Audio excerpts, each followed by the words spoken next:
दोस्तों अभी हैं हम रंगभूमि मैदान, जो कि पूर्णिया का एक बहुत अच्छा एक कह ले तो एक ऐसा चौड़ा है जहां से बच्चों की तकदीर बनती है और तमाम जो हमारे साथी हैं, तमाम हमारे जो नागरिक हैं, वो यहां से अपने अपने घर की ओर राहें पर चलकर अपने अपने मंजिल तक पहुंचते हैं। हम सुबह के अभी 9 बजने चला है और हम इस समय यहाँ मौजूद हैं अपने कुछ साथियों के साथ। दोस्तों कहते हैं कि पुस्तक प्रेम कहाँ तक लोगों को खींच कर ले जाती है, इसका अनुमान हम कैसे लगा लें।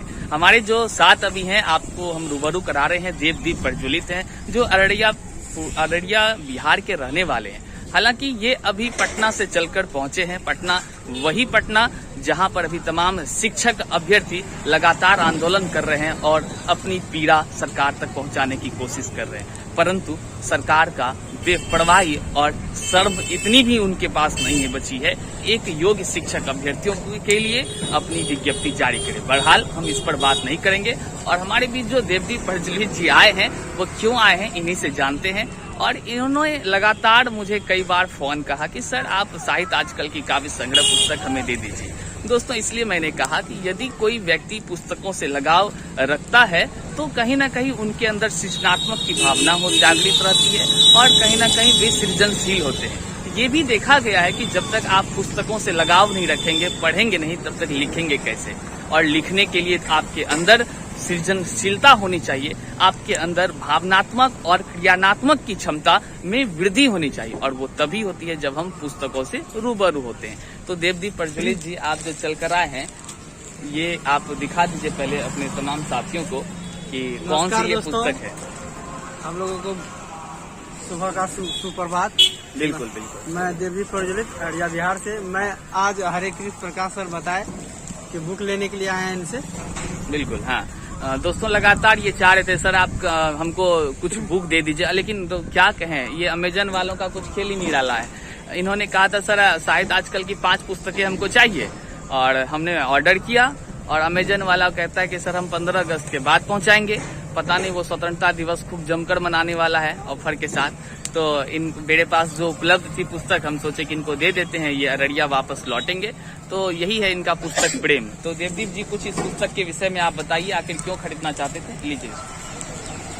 यह पुस्तक हमारे आदरणीय सर हरे कृष्ण प्रकाश संपादक है इस पुस्तक के, और इसमें मेरी भी रचना है कुछ। अच्छा। 1-2 रचना है। तो इस पुस्तक में बिहार के या भारत देश के अलग अलग राज्य से अलग अलग कवि अपनी भावनाओं को कविता के रूप में सजाया है। उनको मैं पढ़ना चाहता हूँ और सबको बताना चाहता हूँ कि इस पुस्तक में क्या क्या विशेषता है। एक पुस्तक हमको भी दीजिए। देखिए दोस्तों, हम आपको दिखा पा रहे हैं और हालांकि ये अभी आपको उल्टा दिख रहा है, अभी आपको स्क्रीन पर यहाँ पर सीधा पुस्तक दिखा पा रहे हैं हम।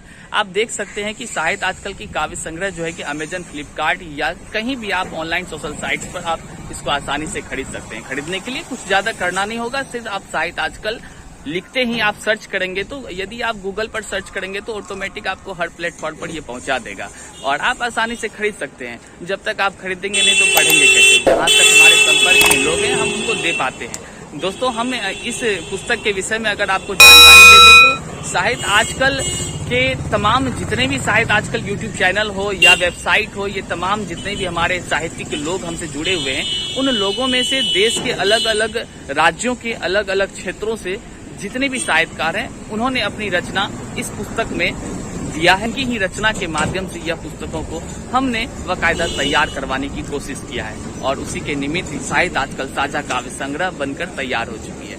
और उस पुस्तक की डिमांड इतनी हो गई है, क्या कहें, देश भर के अलग अलग क्षेत्रों में यह पुस्तक लगातार जारी है और हमने पब्लिकेशन हाउस से निवेदन कर रखा है कि ऑनलाइन प्लेटफॉर्म पर हमेशा उपलब्ध रखें। कभी कभी स्टॉक खत्म भी हो जाता है, लेकिन हम लोगों के एरिया में नहीं आ पा रहा है क्योंकि अमेजन वालों से बहुत ये गलत बात है भाई। आप पूरा भारत में पहुंचाया कीजिए। अब देवदीप जी को अररिया में नहीं डिलीवरी दे रहे हैं, बताइए इसके जिम्मेदार तो आप ही है ना। बिल्कुल सर, परेशान कर रहे हैं एक तरह से। अगर हमको लेना है तो कैसे लेंगे। अमेजन वाला ध्यान दीजिए थोड़ा सा इस बात को। अच्छा, हम रिपोर्ट भी करेंगे उनको, ठीक है, फीडबैक में। चलिए, और इस पुस्तक में कुल मिलाकर जो है आप यहाँ देख पाएंगे। एक बार इसको खोलिए,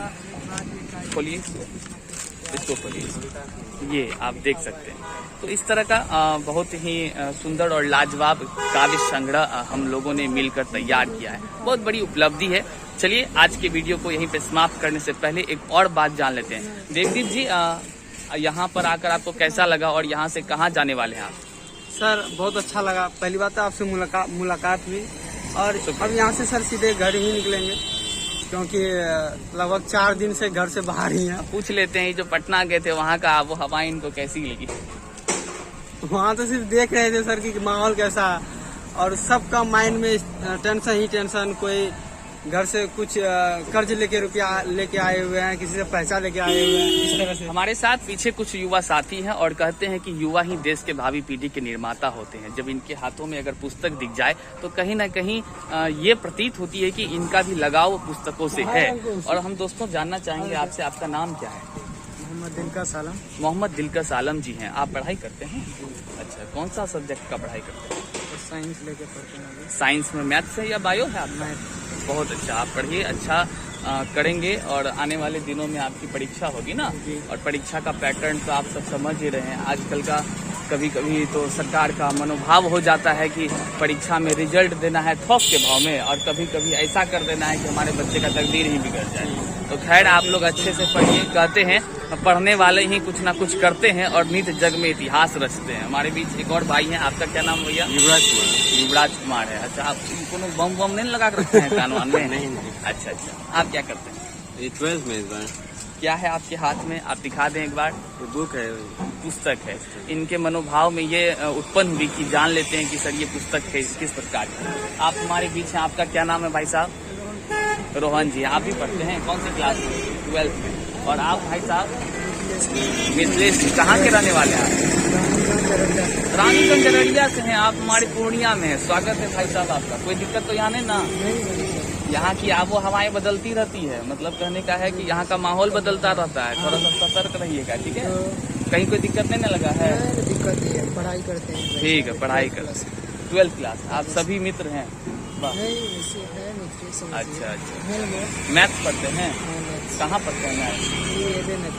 अच्छा, चलिए बहुत अच्छा से पढ़ाई कीजिए। और दोस्तों वीडियो काफी लंबा ना हो जाए, यहीं पे अंत करेंगे। और मैं सभी से निवेदन करूंगा कि आप अपने अपने क्षेत्रों के जो भी रचनाकार साहित्यकार हैं, आप अवश्य उनका पुस्तक लीजिए और पढ़िए, क्योंकि हर एक सृजनकार काफी मेहनतशील होते हैं और वह कहीं न कहीं अपने वातावरण से ही शब्दों को लेकर अपने मन के भावों को पिरोकर काव्य पुस्तक या कहानी पुस्तकों को तैयार करते हैं।